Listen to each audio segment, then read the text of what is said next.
પગાર વધારા સહિતની માંગણીઓને લઈને છેલ્લા 6 દિવસથી સ્ટેચ્યુ ઓફ યુનિટીમાં પ્રવાસીઓની બસ સેવાનું ડ્રાઇવિંગનું કામ કરતા 117 જેટલા ડ્રાઈવરો હડતાળ ઉપર ઉતર્યા હતા। ત્યારે ગઈકાલથી ડેડિયાપાડાના ધારાસભ્ય ચેતર વસાવા પણ આ ડ્રાઈવરોના સમર્થનમાં આવ્યા હતા અને જે એજન્સી છે તેની સાથે અને એસઓયુ સત્તામંડળ સાથે તેમણે ડ્રાઈવરોના પ્રશ્નને લઈને વાટાઘાટાઓ કરી હતી। આજે સવારથી જ ગઈકાલથી તેમણે જે અલ્ટિમેટમ આપવામાં આવ્યું હતું કે સવારે 10 વાગ્યાથી તેઓ નર્મદા માતાની મૂર્તિ પાસે ધરણા ઉપર બેસવાના છે, તેને લઈને જ ગઈકાલથી ઉત્તેજના જામી હતી। ત્યારે આજે સવારથી સાંજ લઈને શું ઘટનાક્રમ થયો છે અને આ હડતાળના પ્રશ્ને શું નિરાકરણ આવ્યો છે એની વિગતે વાત કરીશું આ વિડીયોમાં।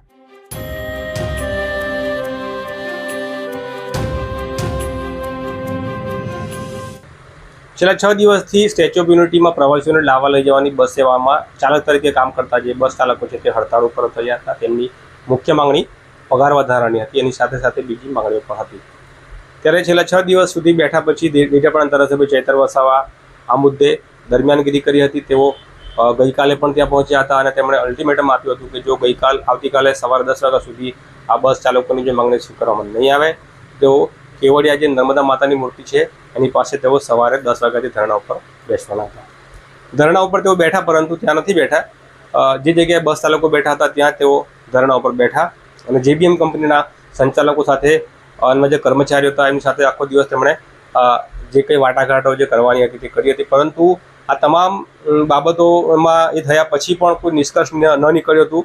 કર્મચારીઓ કીધું કે અમે તમારી માંગણી સ્વીકારી શકીએ એટલા પગાર અમારી પાસે નથી, આટલું કહેતા ધારાસભ્ય ચેતર વસાવાએ પિત્તો ગુમાવ્યો હતો અને જે કર્મચારીઓ હતા જીબીએમના તેમને ખખડાવી નાખ્યા હતા અને તેમના મૂળ માલિકો છે તેમને બોલાવવા માટે તેમણે એમને કહ્યું હતું।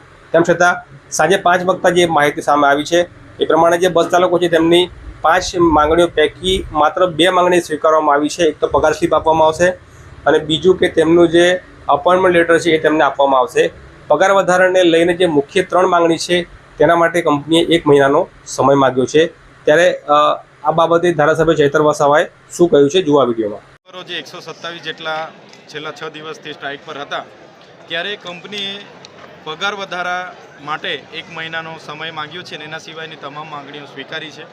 ત્યારે અમે બધા આગેવાનો ના ભરોસે અને કર્મચારીઓએ 1 મહિના માટેનો એમને સમય આપ્યો છે, જેનું પાકું લખાણ એમના લેટર હેડ પર લેવામાં આવ્યું છે અને જો મહિનાની અંદર ફરી પગાર વધારા માટેની જો સંતોષ ના થાય આ લોકોને તો ફરી આંદોલન આ લોકો કરવા માટેની, સ્ટ્રાઇક કરવા માટેની એમણે બહાર સૂચનાઓ આપી છે। બીજું કે જે જેપી ગ્રુપના સરદાર સરોવર નિગમમાં કામ કરનારો કર્મચારીઓ છે એમની પણ બધી માંગો સ્વીકારી છે, પણ જે પગાર વધારાની માંગો છે તો એ સ્વીકારવામાં આવી નથી। તો અમારી માગણી છે કે તમામ કર્મચારીઓને કેટેગરી પ્રમાણે એમના કામના પ્રકાર પ્રમાણે એમનો પગાર વધારો કરવામાં આવે, જે એમના કંપનીના કરતા હર્તા દ્વારા હજુ પણ સ્વીકારવામાં નથી આવી। તો એ લોકો આજે રાબેતા મુજબ એમના ધરણા ચાલુ રહેશે।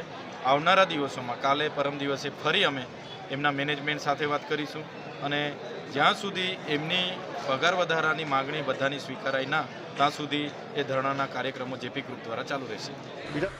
તો તમે જોયું કે બસ ચાલકોની હડતાળ મુદ્દે કોઈ સુખદ નિરાકરણ આપણે કહી શકીએ નહીં, કારણ કે હાલ તો 1 મહિનાની મુદત માગવામાં આવી છે, પરંતુ જે 2 માંગણીઓ છે તે આંશિક રીતે તેનો સ્વીકાર કરવામાં આવ્યો છે। એની સાથે સાથે ગઈકાલે બસ ચાલકોની સાથે સાથે જે જેપી કંપનીના સરદાર સરોવર પ્રોજેક્ટમાં જે મેન્ટેનન્સ, સિવિલ વિભાગ અને મિકેનિકલ અને જે સિક્યુરિટીનું અને સાફ સફાઈનું જે કામ કરે છે તમામ લોકો પણ પોતાની માંગણીઓને લઈને મેદાનમાં આવી ગયા હતા। તેમણે પણ કહ્યું હતું કે અમારી પણ માંગણીઓ પગાર વધારાની સાથે સાથે જે સલામતીના સાધનો આપવા સુધીની જે પણ માંગણીઓ છે તે સ્વીકારવામાં આવે છે।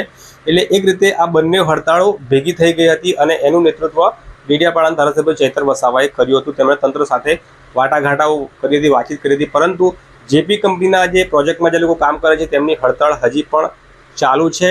તેમણે પોતાની માંગણીઓ નથી સ્વીકારાઈ માટે તેઓ હજુ પણ હડતાળ પર બેઠા છે, પરંતુ જે બસ ચાલકો છે તે પોતાની હડતાળ તેમણે સમેટી લીધી છે અને તેઓ ફરીથી પોતાની જે ડ્રાઈવર તરીકેની ભૂમિકા છે તે ફરીથી નિભાવવા માંડ્યા છે।